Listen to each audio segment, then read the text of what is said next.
महाकुंभ 2025 के दौरान सुर्खियों में आई हर्षा रिछारिया ने धर्म के रास्ते से हटने का ऐलान कर दिया है। सोमवार को जारी एक भावुक वीडियो में उन्होंने कहा कि प्रयागराज महाकुंभ से शुरू हुई उनकी यह यात्रा अब समाप्त हो रही है। लगातार विरोध, आरोप और मानसिक दबाव के चलते उन्होंने यह फैसला लिया है। हर्षा रिछारिया इस समय प्रयागराज के माघ मेले में मौजूद है, जहां वह अपने भाई दीपक के साथ पहुंची है। वीडियो में उन्होंने स्पष्ट किया कि मौनी अमावस्या के स्नान के बाद वह धर्म के मार्ग पर चलने का संकल्प विराम देंगी और अपने पुराने प्रोफेशन में वापसी करेंगी। हर्षा ने अपने वीडियो की शुरुआत जय श्री राम से की और कहा, प्रयागराज महाकुंभ 2025 से शुरू हुई यह कहानी अब खत्म हो रही है। इस एक साल में मैंने बहुत सारी दिक्कतों का सामना किया। मैं क्या कर रही थी? मैं कोई गलत काम नहीं कर रही थी। मैं चोरी-चकारी नहीं कर रही थी। लूटपाट नहीं कर रही थी। बलात्कार नहीं कर रही थी। लेकिन धर्म के रास्ते पर चलते हुए जो कुछ भी कर रही थी, उसे बार-बार रोका गया। हर्षा ने उन आरोपों पर भी जवाब दिया, जिनमें कहा गया कि उन्होंने धर्म को व्यवसाय बनाकर पैसा कमाया। जिन लोगों को लगता है कि धर्म को धंधा बनाकर मैंने करोड़ों रुपए छाप लिए, मैं आज बहुत उधारी में हूं। धर्म में आने से पहले जब मैं एंकरिंग कर रही थी तो मैं एक प्राउडी एंकर थी। मैं बहुत गर्व से बोलती हूं कि मेरा प्रोफेशन बहुत अच्छा था। जय श्री राम। प्रयागराज महाकुंभ 2025 से शुरू हुई एक कहानी जो अब खत्म हो रही है या अब खत्म होने को है।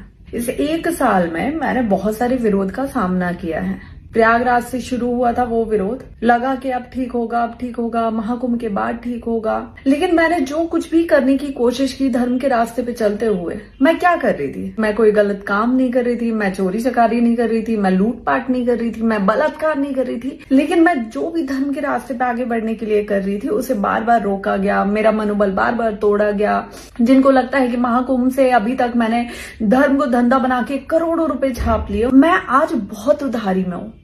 और धर्म में आने से पहले जब मैं एंकरिंग कर रही थी, मैं एक प्राउडी एंकर थी। मैं अपने प्रोफेशन को बहुत गर्व से बोलती हूँ कि मैं जो कर रही थी बहुत अच्छा कर रही थी और मैं उसमें रह के बहुत खुश भी थी। देश से ज्यादा विदेशों में काम करके अच्छा खासा पैसा कमा रही थी। लेकिन यहाँ आने के बाद सिर्फ उधारी के अलावा कुछ नहीं बचा मेरे साथ। और सबसे बड़ी बात कि किसी का साथ भी नहीं है। आज मैं ये सब आपको क्यों बोल रही हूँ? क्योंकि मैंने लगातार इस एक साल में जो कुछ भी करने का प्रयास किया है, उसे रोका गया है, उसे तोड़ा गया है, उसमें विरोध उत्पन्न किए गए। और यही सेम चीज इस बार माघ मेला में भी मेरे साथ हुई है, जिसकी वजह से मैं बहुत ज्यादा हताश हुई हूँ।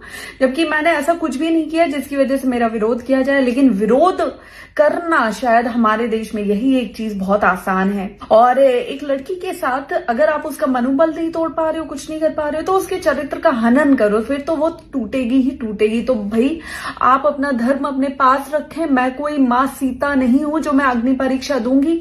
एक साल से जितनी परीक्षाएं देनी थी, जितना जो करना था मैंने कर लिया। अब बस बहुत हुआ।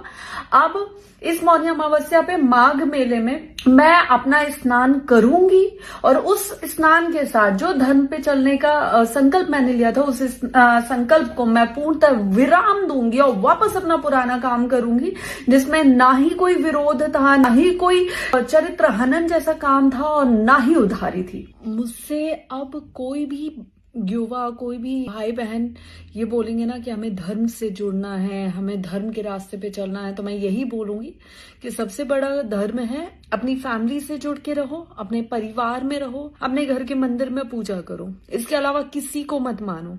मेरा इस धर्म से जाना सिर्फ जाना नहीं होगा, एक विद्रोही मानसिकता लेकर जाना होगा। जय श्री राम।